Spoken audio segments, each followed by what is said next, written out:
Hello, everybody. This is Deborah Jones, your Blue Table Talk host, along with my co-host Taria Ozan. Hey, Taria, how you doing tonight? Hello, how are you guys?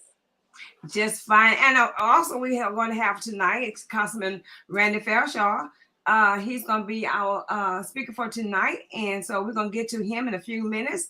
And before we get to him, let me go ahead and do a little housekeeping. You know, early voting has already started. It started today at 8 o'clock this morning. So from 8 to 5, the polls were open. So let's talk about that. Today, April 24th through April 28th, Monday through Friday, the polls were open from 8 to 5. April 29th, the poll, which is Saturday, the polls were open from 8 to 5 as well. April 30th will be Sunday. We go from the pews to the poll, and they will be open from 12 noon to 5 o'clock p.m. And May the 1st and 2nd, we go as Monday and Tuesday, 7 a.m. to 7 p.m. Then you're going to have election day, which will be May 6th. And May 6th, the poll will be open from 7 a.m. to 7 p.m. Right now, all the polls now open. There are some designated polls that are open right now for early voting. They are Rogers Park Community Center, 6540 Gladys Avenue. We have Jefferson County Courthouse, the lobby, the main location is at 1085 Pearl Street, and John Paul Davis Community Center, 3580 East Lucas Drive, along with Theodore John Library in the meeting room. 4255 Fournette Road. So you don't have to worry about it. If I got to find somewhere to vote at those 4 locations. Right now, doing early vote. Now doing voting, which will be May 6th, all the polls will be open. All the polls, and now, like I said, and the polls will be open from 7 a.m. to 7 p.m. Now, you have to be to work for 8 o'clock in the morning. I'm sure they don't mind you stepping in and voting for a little bit. So it won't take long. Go in there, cast your ballot, and vote. Go on back to work. If they say something to you, then tell them I sent you. I told you. I'm just playing. So tonight, we have with us Councilman Randy Feldschau, which, excuse me, but do you mind me calling you pastor? Because I know you're a minister. You can call me Councilman, you can call me pastor, you call me Randy. I give honor where honor is due. So, so Pastor Feldschau, how are you tonight? I'm doing good. I was out at the polling places today and shaking hands and connecting with the citizens. And I still got my campaign T-shirt on, and I'm here with you and all the audience. And I'm glad to be with you guys. I'm glad you accepted our invitation to Blue Table Talk tonight. So, well, it's an honor. I appreciate the opportunity. Yes, sir. So Pastor Feldschau, give us a little synopsis about yourself, a little introduction. Well, I was born in Beaumont, raised in Nederland, but ended up graduating from South Park. Now, that's a long story that I won't take you through, but grew up in this area, ended up starting full-time ministry when I was 19 years old. And at some point, I did leave because of the ministry, and I pastored other churches. And then 17 years ago, I came back to Beaumont, and I took what most people remember as Cathedral and the Pines Christian Center. Yes. And I began to change the culture of the house and begin to change the vision of the house. And then eventually I changed the name of the church to One City Church, because it better reflects who we are and what we're doing here within the city of Beaumont. I'm married, have 2 children, two children. My son is a nurse practitioner. He owns his own clinic. And then my daughter got her master's in social work, and she works at the church with me. And I have 6 grandchildren. Now, is he a practitioner here in Beaumont? His clinic is in Mid-County, at the Mid-County Hospital. Okay. Because there's a guy, there's a guy on I think it's Major Drive, who has his own clinic over there. And when everybody was doing the COVID test, I used to go over there all the time. I can't remember his name though. But awesome. That's awesome. Very good. So this is your 3rd term. This will be your 3rd term as at-large city council member. Am I right? Yes, I was first elected in May of 19, and then of course in May of 21, and then hopefully once again this May, the citizens of Beaumont will entrust me with this great honor to serve them again. So what else is there that you need to accomplish? within the city itself. Yes. You mean on my third term? Third term. You know, this last term, I've seen a lot of progress made with the council and with City Hall. We've done some phenomenal things. We've heard from the citizens, and we responded with things such as just in this year alone, this one calendar year, $61 million allocated to water, $24 million allocated to sewer, $22 million allocated to streets and ditching. We're addressing the brown water issue with the manganese that comes out of the Nature's River with a new project that will start this summer called chlorine dioxide that will be inserted into the water system that will help address that. We've got a strategic plan that we're working on right now for downtown development.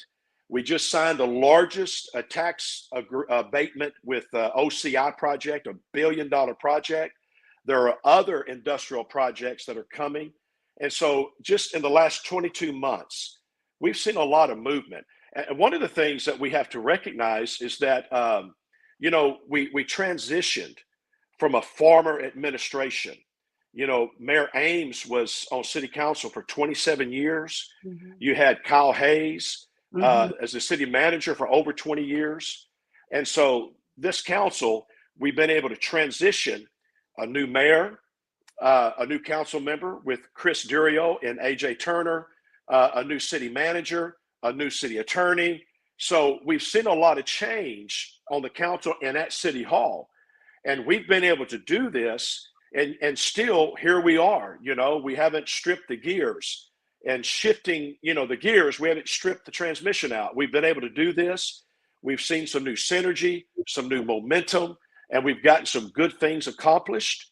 Mm-hmm. And I'm excited about, you know, what we've done, but yet there's still so much left to do.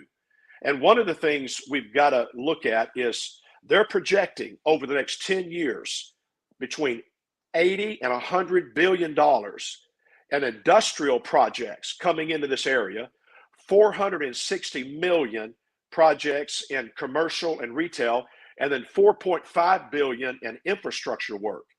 And with all that economic development, Beaumont has got to take advantage of that.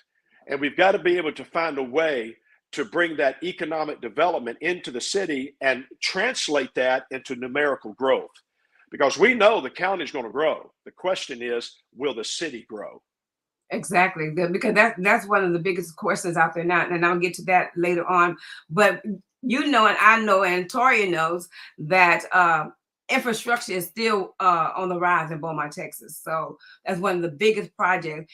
And I understand they're investing in millions and billions of dollars into this project, but it still needs to be addressed. So what is your take on this project, and why is this in some areas are being constructed and others aren't?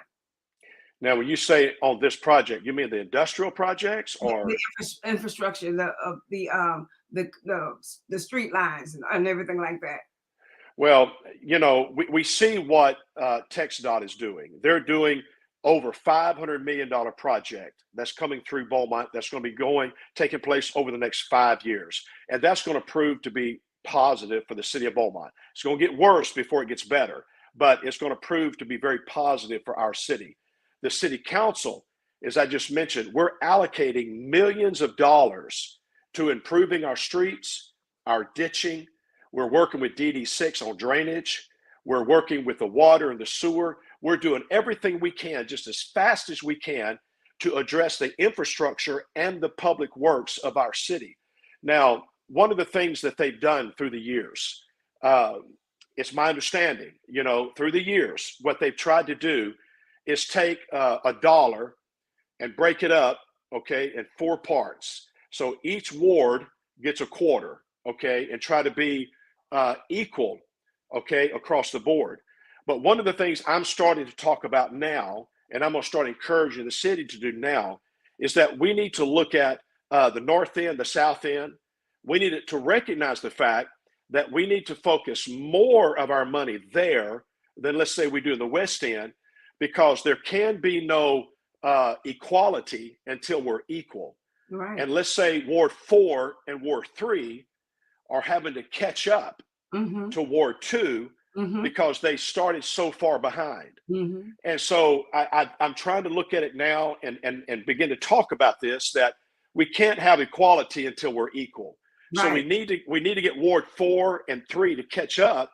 And then once we get caught up, then we can take that dollar and break it out 4 ways equal and give each one a quarter. But we've got to get caught up first and get Right. equal, and Because then there can be equality. because Ward 3 and Ward 4, I'm in 3, so I know they're suffering, you know, and I know it takes 4 votes to get that started. But why, why is it that Ward 2 is more on the run with it than 3 and 4? Well, it's where the growth of Beaumont went through the years. That's where the new growth was. That's where people were moving into. But we are right now, we just did I don't have the numbers in front of me. I could go get my budget, but I don't have it in front of me. But we just did Washington and the millions of dollars on that. We just approved to do 4th Street. We did the project on Concord. So we have spent a lot of money in the north end, the south end, but there's still so much work to do. The problem is Beaumont was started in 1838. And so it's such an old city. And we've got so much work that we need to do, just like in the sewer system, in the sewer lines that need to be replaced. Okay. And there's a distinction there. I'm not talking about all the sewer lines, but in the city, the sewer lines that need to be replaced, we've already replaced over 50% of them. And so we're working as fast as we can. We have over 800 miles of roads and sewer lines. And so there's a whole lot here that needs to be looked at. And I do believe, I say this with confidence, that this council has heard the citizens, and we've allocated over $100 million just in this fiscal year, 2023, over $100 million to water, sewer, and the streets and ditching. So we're working as fast as we can to try to get our infrastructure and our public works up. The problem is there's so much that has to be done. I guess that I myself need to go to the council meeting. I mean, I go sometime, I go often, but I don't go all the time, and bring it up about, I live by the LMVA canal. Uh-huh. And so the sewer system over here is horrible, because when it rains real bad, my toilets back up. Yes. And I have to, and I hate to say it, sometimes I have to go to McDonald's. You know what I mean? And that shouldn't be. And that should not be. As a tax-paying citizen of Beaumont, you should not have to live like that. And I'll be honest with you, Deborah, I don't. And so my toilet's flush. And so that bothers me that I, as a council member and as a pastor, I know I've got citizens in Beaumont, and maybe some, even my parishioners in my church, that they have an issue with this, and it bothers me. And so I can assure you, though, that we're looking at it and we're trying to come up with a strategy now. I know this, that we've had a problem with the northwest corner of Beaumont coming down the west side through Amelia and into Terrell Park. And I actually brought one of my opponents, Terry Roy, and I met with the city manager, and we discussed it. And I know that the city manager, Kenneth Williams, he's doing a great job. And I know that he's looking right now, trying to come up with a plan of how to address this corridor that we have from the northwest corner down Amelia, because Amelia gets backed up. But the problem is not necessarily in Amelia, it's in above Amelia. Those lines up above Amelia have what's called water intrusion. So the lines are broken down. When it rains, water gets in the lines, it charges the system. So when you flush your toilet, it backs up because the system is charged with rainwater. And so we're looking at a strategic plan now to go in there and smoke test that whole corridor on the west side and find where the breaks are so we can address that issue so that Amelia doesn't have this problem. So Amelia's in Ward 2. Amelia is on the west side. That would be, I would say, yes, it's Ward 2. Ward 2, because I used to live in Amelia. So you remember, Beaumont annexed that years ago, and Amelia is an older part of our community. And so, there's lines in there that are old and that need to be replaced. But there's no excuses. I make no excuses to the citizens. The only thing I try to do is let them know that this council hasn't turned a deaf ear to it, that we really are trying to allocate the money that needs to be allocated and to get it into play and to address these issues as quickly as we can. Well, can you put my name on the side of some of that money? On the side of some of that money that y'all working with. Anyway, let me talk to my viewers right now. Thank you guys for joining Blue Table Talk tonight. I appreciate you guys. For a minute, go ahead and hit that share button and let everybody know that sharing is caring, and that we have Councilman Randy Feldschau on, which is Pastor Feldschau to me. And so let me go ahead, Pastor Feldschau, and read some of these questions to you, because one lady wrote 3 times, and she must really want you to answer these questions. First, she said, good evening, Deborah Jones and Pastor Feldschau. I am listening intently to this podcast. That's Cheryl Williams.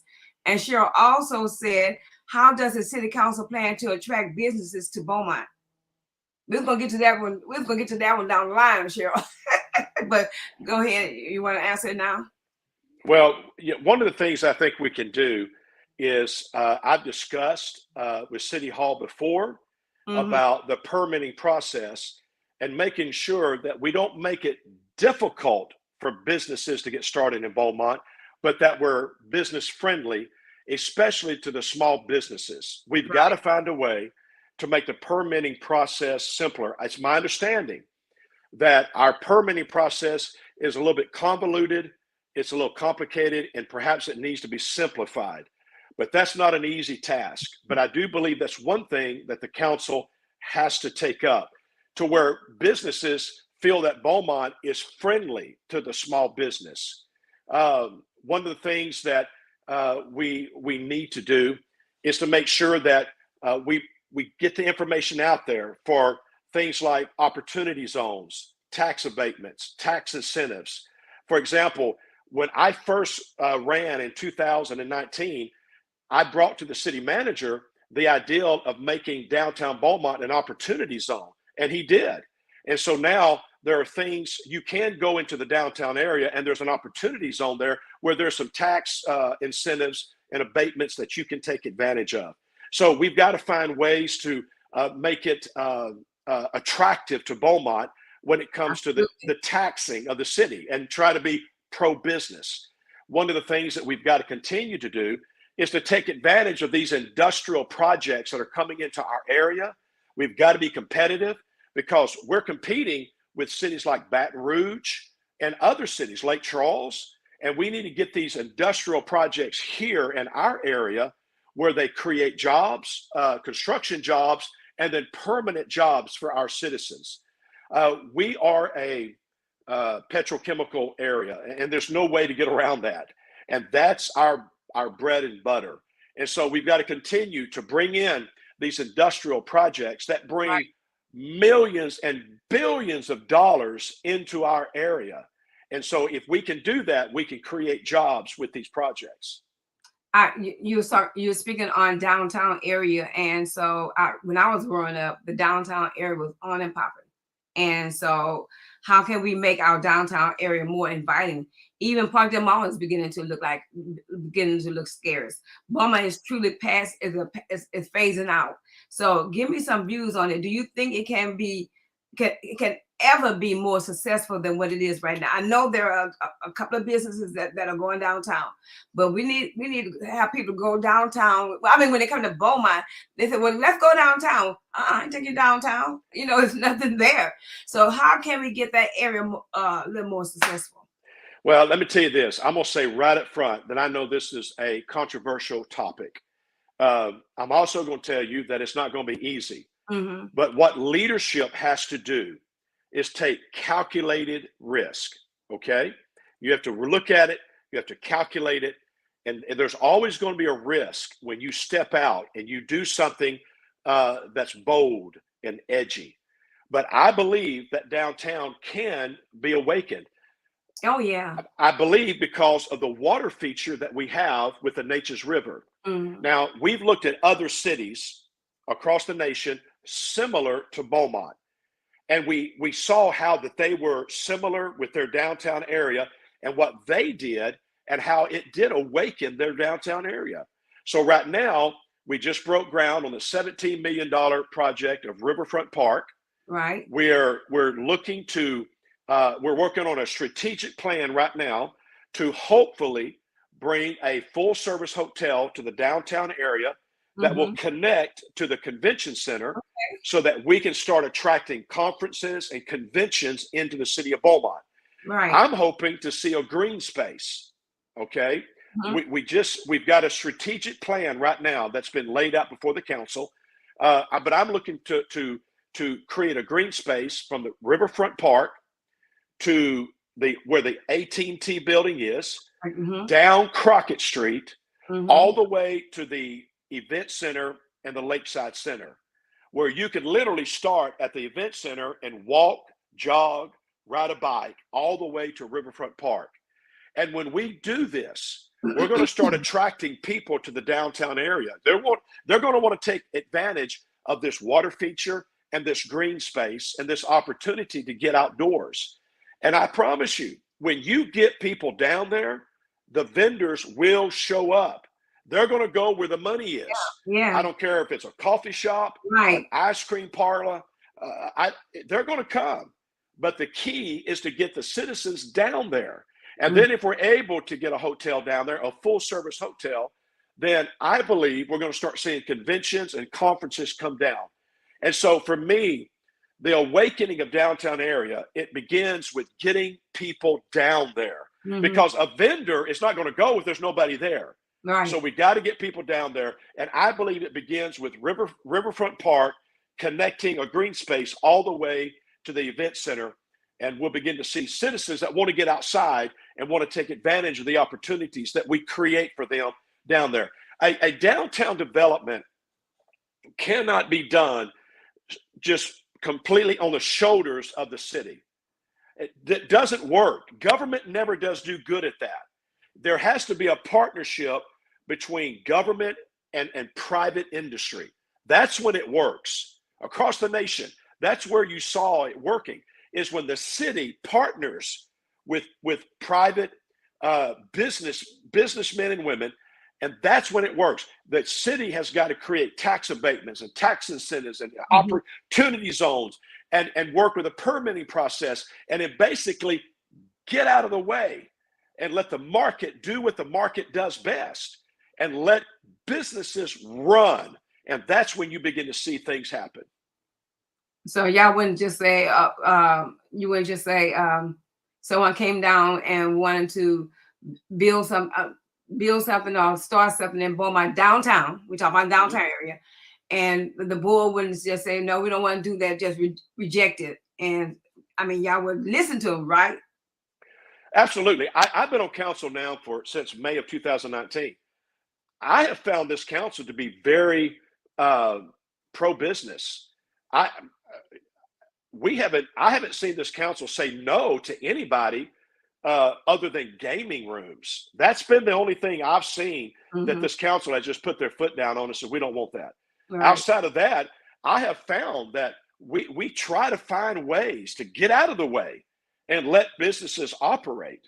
But I will admit that there are those in construction that say the permitting process in Beaumont is just, it's a little convoluted. And so I will say that it probably needs to be simplified, and that's something this council needs to look at. Right. I'm sorry, Toya, did you have anything you want to say? No, I'm just listening to you guys right now. Okay, so let me go back to my viewers, and because there's a lot of questions on here. Let's see. Roscoe Company says, what is the current schedule for implementation of projects that have been budgeted? Well, my first question is what projects are they referring to? And I can look let me see if I can call up the city budget on my computer, because you can go to the back of our city budget and you can look under capital program, and you can actually see the monies that have been allocated for projects. And so it would be great if the citizens knew the schedule. Yes. Why don't you go to another question, and Okay. I'll look and Okay. answer at the same time, because Yeah. I need to find the city budget. Thanks, Roscoe. Roscoe also said, is there a update status on the efforts to get the battleship Texas to Beaumont? Yes, the battleship Texas has been lost to the city of Galveston. Okay. Okay. Yeah, we tried to do that. I was willing to do it as long as it did not cost the citizens, a lot of money. And but we did lose it to the city of Galveston. So that, as they say, that ship has sailed. Roscoe also said, what keeps us inhibiting the growth of Crockett Street? Of Beaumont? Mm-hmm. Downtown. I'm just getting my budget opened up. I apologize. Okay, what's hindering growth downtown? Well, I think there's a number of things. For one thing, there's a lot of property that is owned by one individual. Over 20, I think it's 21 properties that's owned by one individual. And so when I first got on council in 19, it was my understanding that there was not a healthy relationship between this individual and City Hall. Okay. And so I initiated multiple meetings to get the city and this person to work together. And now the relationship is better, because right now we formed a committee to look at downtown development, and this individual actually serves on that committee. And so that relationship is better. I think part of the reason that downtown Beaumont has suffered, I know Crockett Street, for one example, I know there was a time when Crockett Street was, starting to awaken, but it went down. But that was private business. It's my understanding that there was some mismanagement there, but also I know that right now they're trying to reawaken that. And so I don't think there's any one thing that hurt downtown Beaumont. I think it's a number of things.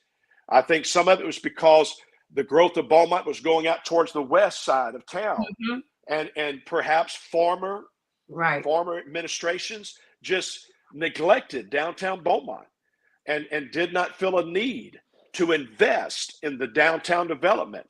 But I know this council right now is trying to do that. Right.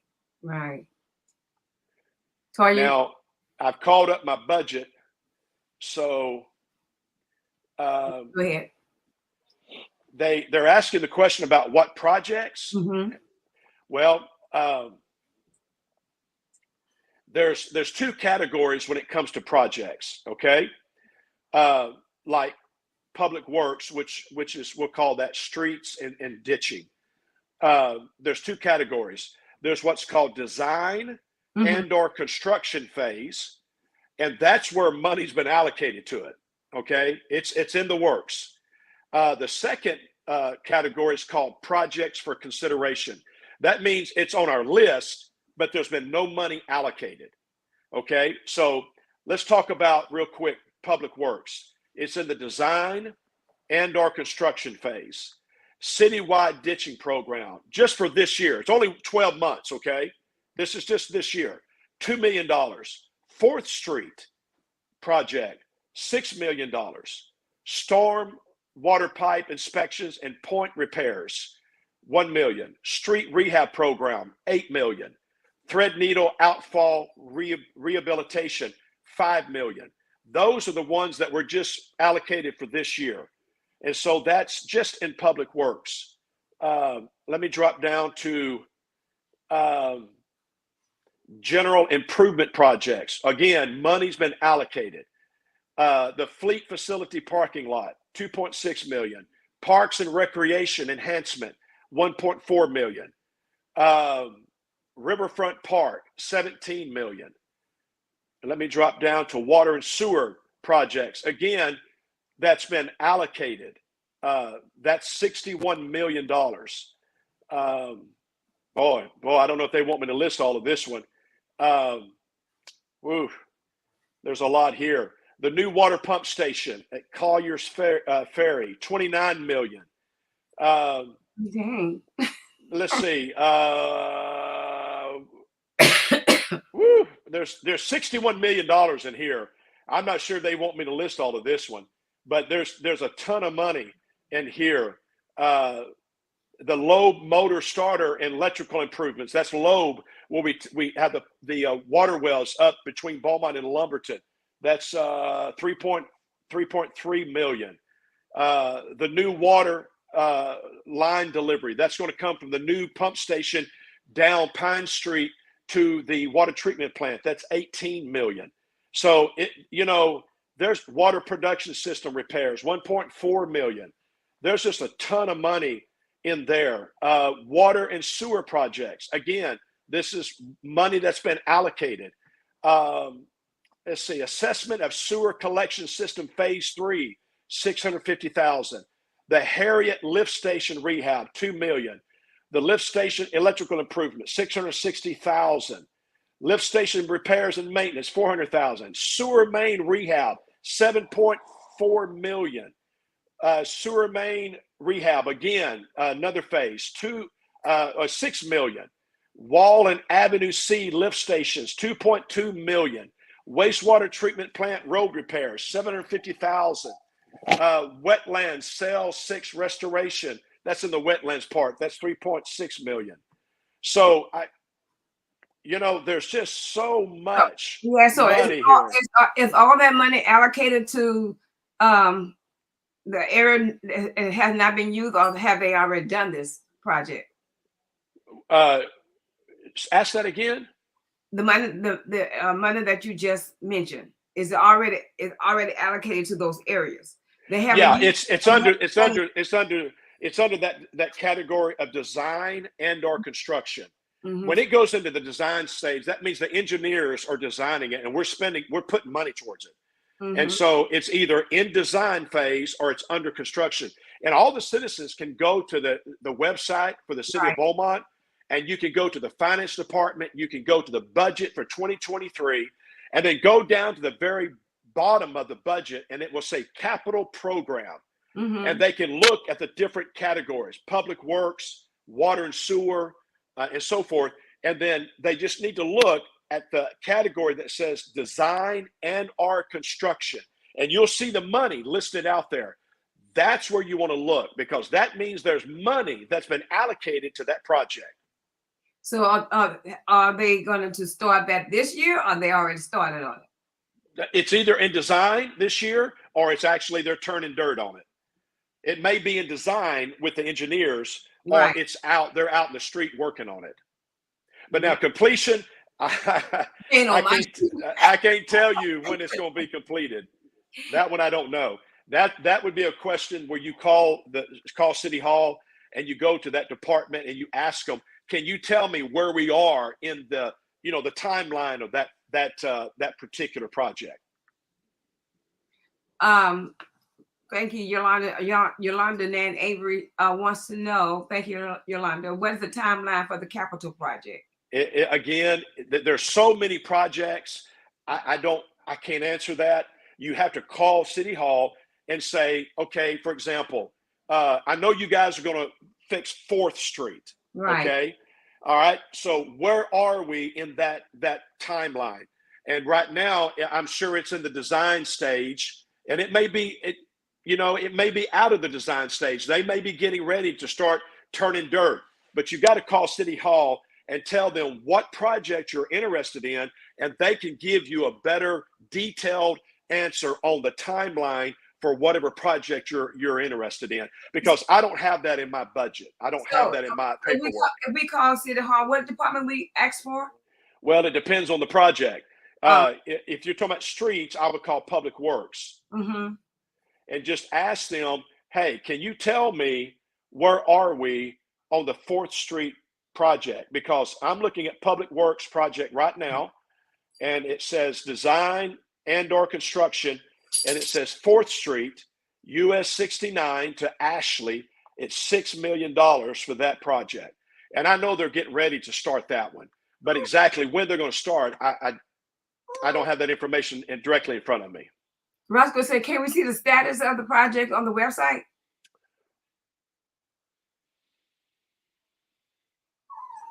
Oh, that's a good question. I do know that on Facebook that they're starting to post. There's a new post they're trying to put out now, the media department, that will give you a snapshot of things that we're working on and the timeline, like where's it at in that particular project. But I think that changes from week to week. They highlight different projects, and so I can call up Facebook right now with the city of Beaumont.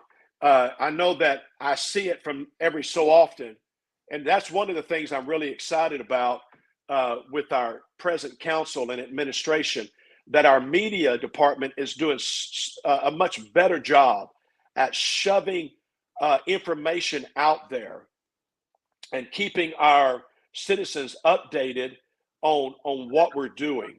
And so I'm scrolling through Facebook right now trying to find that that little graph that they use where it shows you, it's just a snapshot that shows you what projects we're working on right now, like Riverfront, or it may be something we're doing in one of the parks, or it may be 4th Street. And it gives you a snapshot of where that particular project is and what's going on. But I will say that it does change from week to week. It's something different because there is so much that's going on in the city right now that there's a lot happening right now.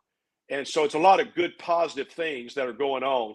So I would just encourage the citizens to follow the city on Facebook, and also to call the city and just talk to them and say, hey, I'm interested in the 4th Street project. Can you tell me what the timeline is on that particular project?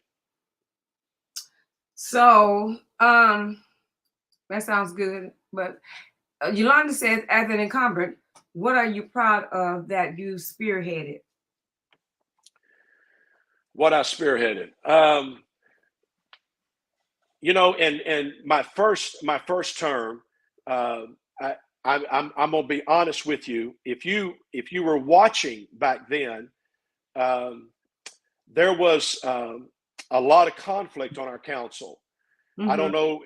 You may remember there was a lot of tension.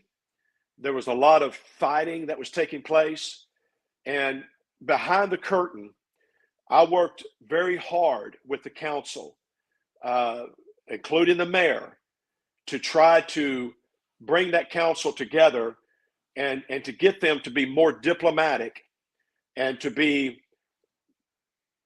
more statesmen in their leadership and less controversial, because I felt like it was an embarrassment to our citizens. It was counterproductive for the council and for City Hall. And so I spent a lot of time in my first term working behind the curtain, trying to get that council to stop with the public outburst and the friction and the tension that was taking place. I do believe this council now is getting along better than we have in years. And that's not just that's not solely at my feet, but I am just saying I did play a hand in that first council and trying to get them to work together. And I do believe we're getting along better now than we've ever gotten along. There were other things, in my first term. I remember I went to like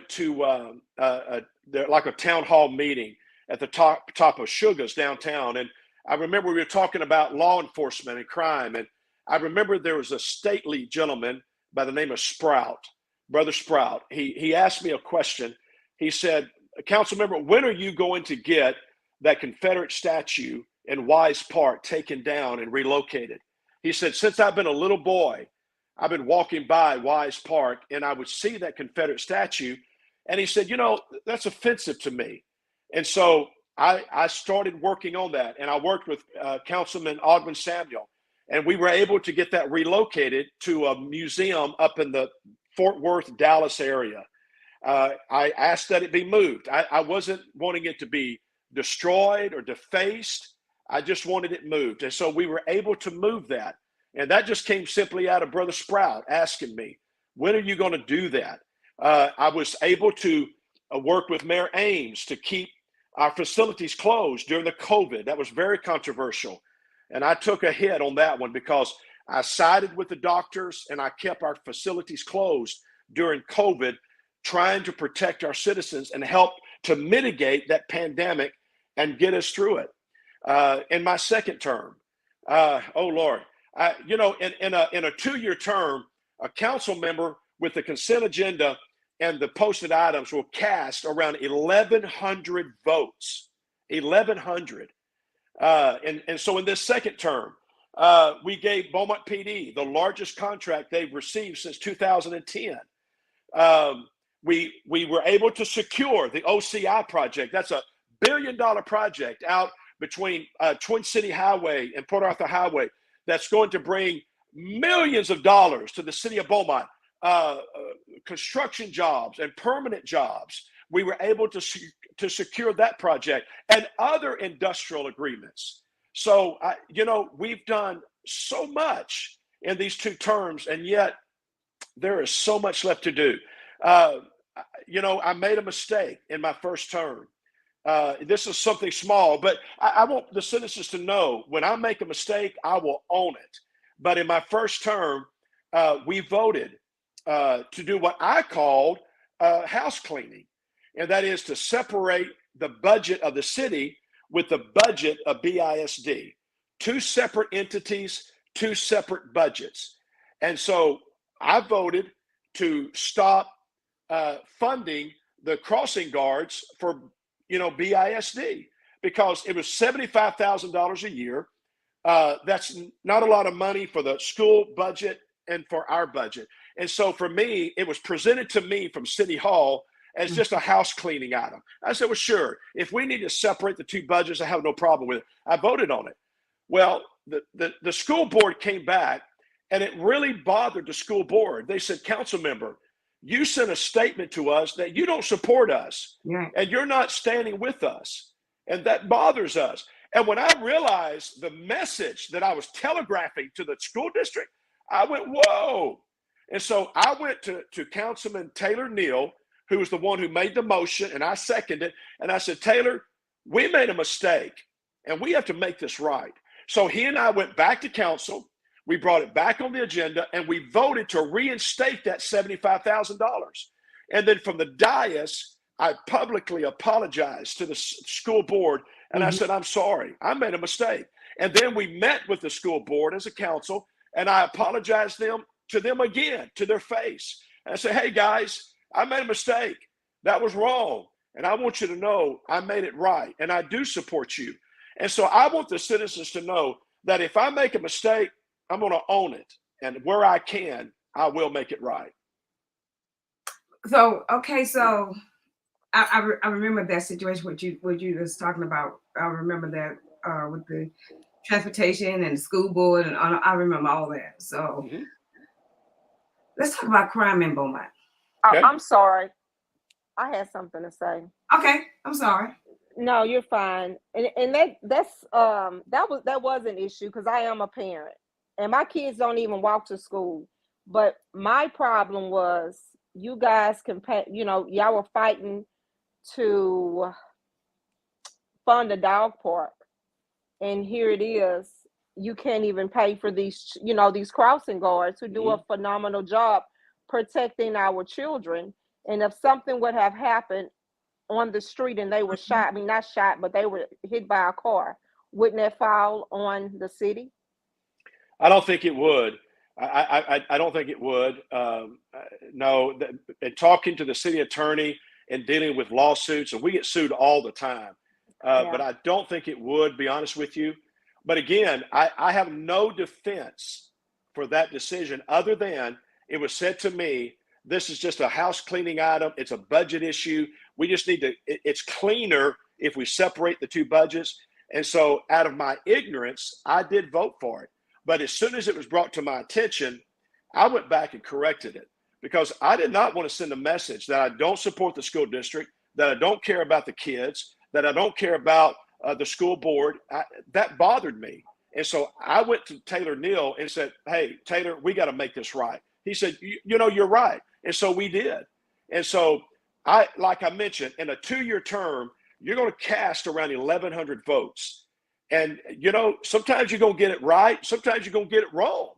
And when you get it wrong and you know you're wrong, you got to go back and try to make it right. Yeah. But it's not because it didn't mean that I didn't care for the kids. I got 6 grandkids. I care about my kids.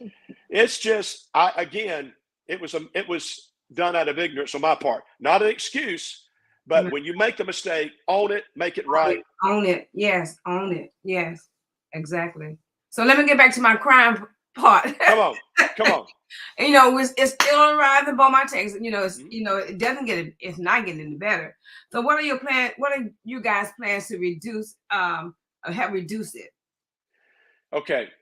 You know, for me, as a city council member, I have to, first of all, support our first responders to make sure they're equipped, they're trained, they're incentivized, because we lose our first responders to other cities. Right. They can go to like, let's say LaPorte and make the same money, but answer half of the phone calls or half of the calls out to deal with situations. So their workload is a lot lighter, and yet they're making the same money. In some cases, they're probably getting a raise. And so to keep the best that we can, I have to make sure that as council, we are supporting our first responders, fire, police, and EMS.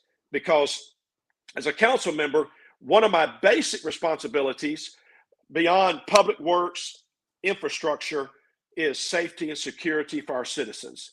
So I have to make sure that they're equipped, trained, and incentivized. The next thing that I can do is to try and promote programs, whether it's Crime Watchers, Neighborhood Watch, to encourage our citizens to be a part of things like that through my church. You know, my church did the gun buyback through my ministry called Not in My City. That deals mainly with racial reconciliation, but also with violence. And we did the gun buyback, and we got almost 150 guns off of the street. Now, I'm not trying to get guns from citizens that have a right to own guns. I'm trying to get guns off the street that have no business being on the street. Maybe they were stolen, they were in the hands of a young teenager, and they had no business being out there, and possibly they could be used for some crime.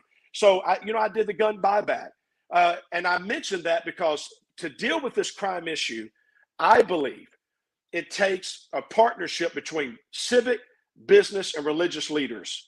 Because guys, look, at the end of the day, a lot of the issues we're facing as a city are moral issues. It's dealing with the conditions of the heart. And the government cannot address that by itself. You're dealing with the human heart. For example, a broken school district goes down to a broken school, to a broken classroom, to a broken student, to a broken home. See, I believe that many of our students are coming into our classrooms, they're coming from a broken situation. And so we've got to deal with our broken families in Beaumont. We can spend all the money we want on the school district and have the best buildings, and we can have the best classrooms. But if we're still, when we're looking at broken homes and broken hearts, so there's got to be a partnership between civic, business, and religious leaders where we can reach into the home and help the single mom or the single dad and the broken home, and love on these kids and try to address that moral issue within our community. So for me, the crime falls in that category, because right now in Beaumont, most of the, I'm going to say most, I think I can say that, we'll say much of the crime, the violent crime that we're dealing with right now is juveniles.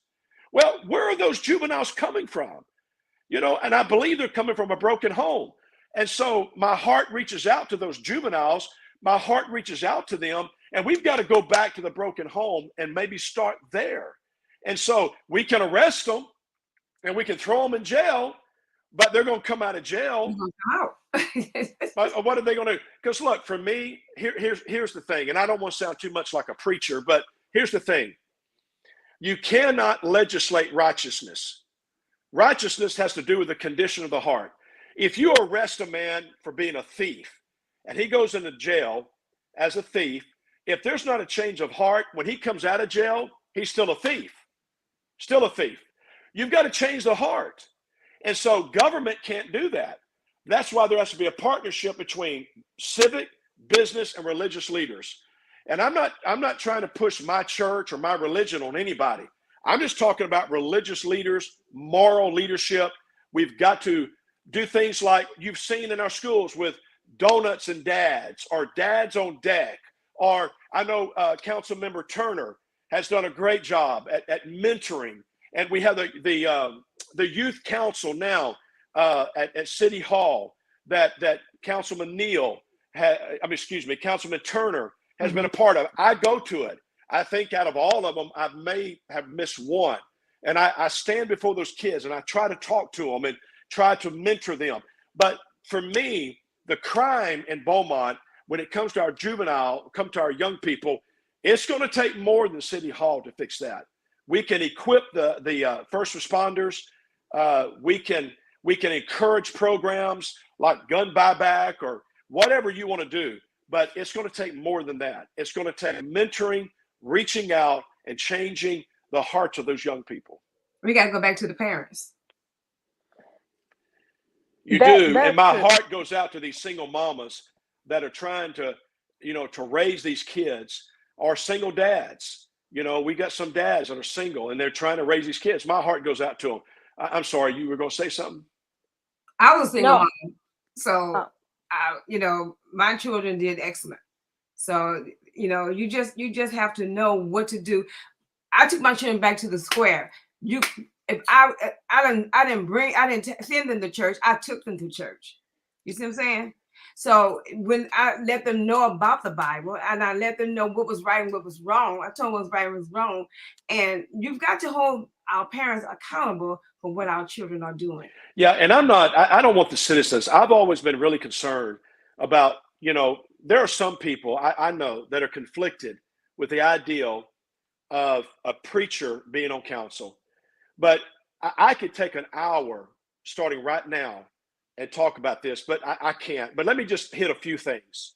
First of all, this nation was founded not on my religion, not on my theology.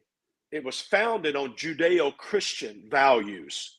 Thou shalt not kill. Thou shalt not steal. Honor thy father and thy mother. These are Judeo-Christian values that this nation was founded on. When you look at the charters of freedom, we always talk about the Declaration of Independence, the Constitution, and the Bill of Rights. But there's a fourth one that we don't talk about, and it was the first one, and it's the Mayflower Compact that the Pilgrims signed before they ever came on shore. Mm-hmm. And that compact begins with 6 words: in the name of God, amen. That's it. It didn't say my God. It said in the name of God, amen. That's how this nation started. Mm-hmm. And if we could get back to love thy neighbor as you love yourself, honor thy father and mother, thou shalt not kill, thou shalt not covet thy neighbor's wife. If we get back to just Judeo-Christian values, okay, right, it would help. And then remember that pastors at one time were heavily involved in the government.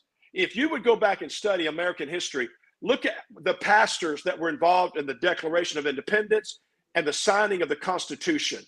In the nation's capital in Washington, D.C., when you go through there, all those statues in that capital, 20% of them were pastors. There was a time when we expected our pastors to get involved in politics because they were the moral compass of our communities. But somewhere along the line, we kicked the pastors out of government and we brought in attorneys. And so now we've become a nation of just laws after laws after laws after laws after laws. And that's not working. Mm-hmm. We've got to get back to men and women of integrity that will rule with righteousness, because you cannot legislate righteousness. You can't write enough laws to make people behave themselves. You can't do it. You can't write enough laws to make people behave. You've got to change the human heart. Yeah. And that begins with men and women of integrity and government that will simply not push their religion, but simply push values, righteousness, and integrity. And if we would do that, I think we could get Beaumont back on the right course. So I encourage, you know, I was the first senior pastor, it's my understanding, the first senior pastor to be ever elected to city council. And in this campaign, there's 3 of us running. 3 of us. Thank God there's been pastors in the past. Dr. Martin Luther King stood up as a pastor and got involved in politics. And in 1964, we saw Jim Crow done away with. 1965, the Voting Rights Act. And we are where we are today because of men like him and others that took a stand. So I encourage pastors to get involved in politics. Yeah. I'm sorry. You can tell I'm passionate about that one. And look, I was just going to say, no, we're going to have to get off the religion and go back to the other stuff that we're talking about. Okay. Yeah, I'm not talking about my religion or my church. I'm talking about values, simply good values. She was a single parent. Her son did great. Thank you for that, Liz. Okay, so you know, we could go on and on tonight, but it's getting late, and so I just want to throw this out because your slogan said, "In the 3rd term, I will continue to emphasize one city united." Because I truly believe if we come together as a community, there is no challenge we cannot overcome. That's from you, Councilman. And so, and I believe that. But first, we got to have that unity. We got to be unified. We do. And that means that I, on council, work extremely hard to represent all the people of Beaumont. Black, white, brown, Democrat, Republican, Christian, other, agnostic, atheist, male, female. I'm pro-Beaumont. I'm not pro-Republican, pro-Democrat, pro-white, pro-black, pro-brown, pro-male, pro-female. I'm just pro-Beaumont. I represent all the citizens of Beaumont. And people will say, well, how do we know that? All I can do is ask you to look at my history. When I first came back to Beaumont in 2006, I took a church that I didn't know had a reputation of not being welcoming to the Black community. And my church was white. And I stood up in my pulpit and I said, racism is a sin and I won't have it in this church. And I began to deal with what racism is. And I began to hire. I hired the first African-American to ever work at that church. And now I've hired others. I have the first African-American pastor on my staff. And now my church is probably the most diverse church in Beaumont. I looked at my platform the other day. Now this is just one Sunday, and it's not like this every Sunday, but it's getting there. But I had a big platform. I had a lot of people, okay? I had a lot of people on my worship team. And on that one Sunday, I counted them. I had 5 blacks, 3 whites, and 1 or 2 Hispanics. That's my church. And I'm so proud of it. And I'm going to tell you what, the stand that I took starting in 06, well, probably in 07, 08, cost me. Now, I'm not exaggerating. Hundreds of people left my church, and I had to rebuild my church. Is that why you renamed it? We renamed it in 2020, but we started talking about it in 2016. But I've had people, I've made statements in my pulpit, and I've had people get up and walk out on me. I've had them get up and walk out on me. I have paid a price to take the stand that I've taken in Beaumont. And I say that because my campaign manager and my family, they fuss at me all the time. They say, you don't tell enough about what you do. But in my church, I have taken a stand and I have paid a price for it. And I've had white people attack me. I've had black people attack me. I've started in my lifetime, 1, 2, 3, let's see, 4 Hispanic churches. I'm doing everything I can to bring unity, because here's the thing: unified diversity creates unlimited possibilities. My church is richer because in my church I have black, white, and brown. Their cultures come into my church and we celebrate them. I'm probably the only predominantly white church in Beaumont that celebrates Black History Month. I just did it in February. I celebrated Black History Month. I do it every year. I celebrate the Latino community in September, October. I have black ministers come in my pulpit. I'm the only guy I'm the guy that did the pulpit swap. Where on one Sunday, almost 18 churches swapped pastors. Pastor Adolph came and preached for me, and I went and preached for him. So I'm doing everything I can to bring unity to the rich diversity of our city. Okay, I need a few words on this one. What distinguishes you, because it's time for us to get off the air, what distinguishes you from the other 4 candidates, and why should I vote for you? Well, I can tell you the one thing. I was involved in this community with racial reconciliation, violence in the streets, BISD, Beaumont PD, the pulpit swap, all the things, trying to help people that could not help themselves. With Hurricane Ike, I brought in 1,200 volunteers from across the nation. With Harvey and Imelda floods, I raised over $4 million to build out homes that were flooded, people that could not do it themselves.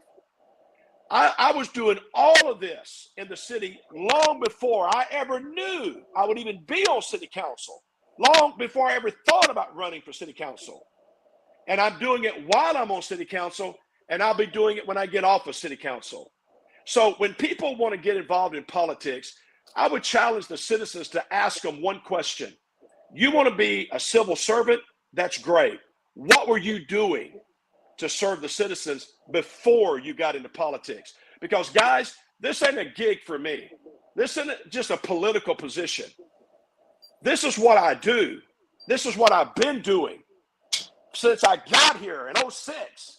I've been doing this long before I ever got on council. And I'll be doing it when I get off of council. So for me, it's a question of, tell me what you did before you ever got involved in politics. And for me, I've been a civil servant for years. And I have a heart for the city of Beaumont. When I ran, I didn't run for a ward. I ran for at large because I wanted to represent the black, the white, and the brown. North End, South End, East Side, West Side. I wanted to represent all of it. And I was very intentional about that. And oh, by the way, just to let everybody know, the phone call that I got, I didn't decide to do this. I got a phone call from a black minister who said to me, Pastor, you need to run for city council. And I thought about it, and I sought a lot of counsel, civic, business, and religious leaders. And I sought their counsel. I said, tell me, what do you think about me running for city council? And not one person told me no. Every one of them said, you should run and you can win because of what you do in our city. So guys, listen, I don't care if you're listening to me right now. You're black, you're white, you're brown, you're male, you're female, you're Democrat, you're Republican. I don't care who you are. I want you to know that I've been fighting for you since I got back in 2006. Vote for me, don't vote for me. I'm still going to fight for you because I want to make Beaumont better. Right. And all you single mamas, you've been doing a great job. And I know you have. You single dad, you've been doing a great job. I know you have. And all I want to do is try to find a way to maybe lighten your load just a little bit. You're a single mama. You say, I don't need a man. I get it. You're a woman enough by yourself. You're a man enough by yourself. I know that. But I just want to lighten the load just a little bit and help you until you decide. You may never decide to get married again. But until you do, or if you never do, I just want to help lighten the load, maybe just a little bit. Pastor Feldschau, we appreciate you coming on Blue Table Talk tonight. And guys, we started early voting today, and I need every one of you guys to go out and tell everybody that the polls are open. They're open from 8 to 5. Let's get out there and vote. I'm still interviewing candidates who are running for election for the city and school board, because tomorrow night we'll have tomorrow night at 6 o'clock, we'll have Kevin Reese on, District 4 candidate for Beaumont Independent School District.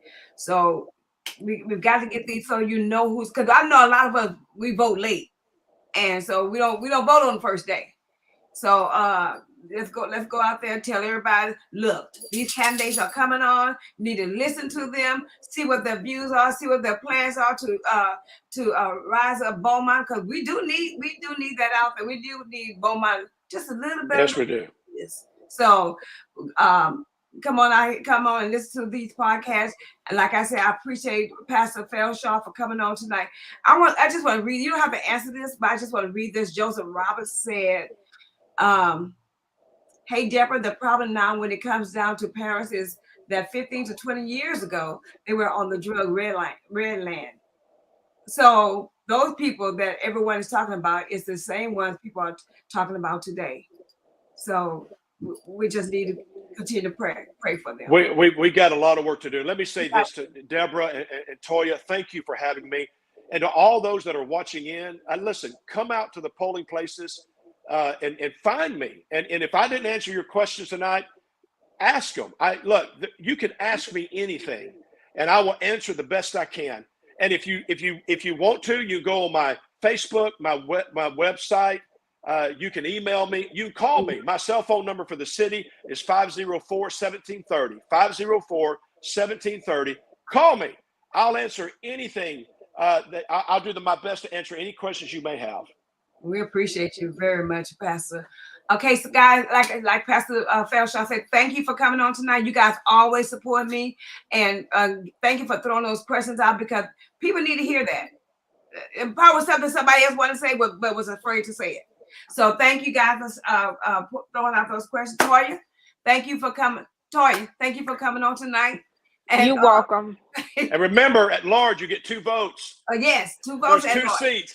There's 2 seats, and you get 2 choices. You don't have to, but you do. You can. And the 2 incumbents are AJ Turner and Randy Feldschau. Right. Exactly. And if you don't mind, Mr. Feldschau, I had some questions. Can you stay on after we hang up, Absolutely. I've enjoyed this. I'd love to talk to you further. Okay, thank you guys. We appreciate you guys. If I can help somebody as I pass along this way, then I know that my living is not in vain. God bless you and God keep you is my prayer. Good night, guys. Good night.